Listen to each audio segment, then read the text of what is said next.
Areca palm report करताना या चुका टाळा. योग्य पद्धत जाणून घ्या. सर्वप्रथम झाडाची तपासणी करून सुकलेली, पिवळी किंवा रोगग्रस्त पाने व मुळे काढून टाका. यामुळे झाडाची निरोगी वाढ होते. आधीच्या कुंड्यांपेक्षा फक्त 2 इंच मोठी कुंडी वापरा.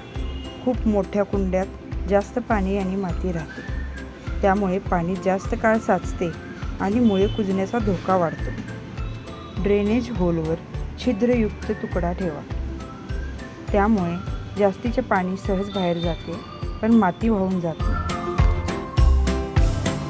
आता उत्तम दर्जाचे हलके आणि पाणी न साचणारे पॉटिंग मिक्सचर कुंड्यात भरा. जुन्या कुंडीतून झाड बाहेर काढत असताना झाडाला इजा होणार नाही याची काळजी घ्या. जुन्या कुंड्यातून अलगद बाहेर काढा. भविष्यात बुरशीजन्य रोग टाळण्यासाठी थोडे फंजीसाईड पावडरही वापरू शकता. उरलेली पॉटिंग सॉईल टाकून व्यवस्थित रिपॉट करा. या पॉटिंग सॉईलमध्ये कोकोपीटचाही वापर केलेला आहे.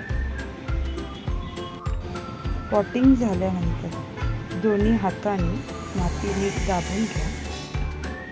सर्व बाजूनी नीट माती बसली पाहिजे. आणि आता निरोगी सुंदर अरेका पाम ग्राहकांच्या स्वाधीन करा. तुमच्याही झाडांना प्रोफेशनल रिपोर्टिंग हवी आहे का? आमच्या दुकानाला नक्की भेट द्या.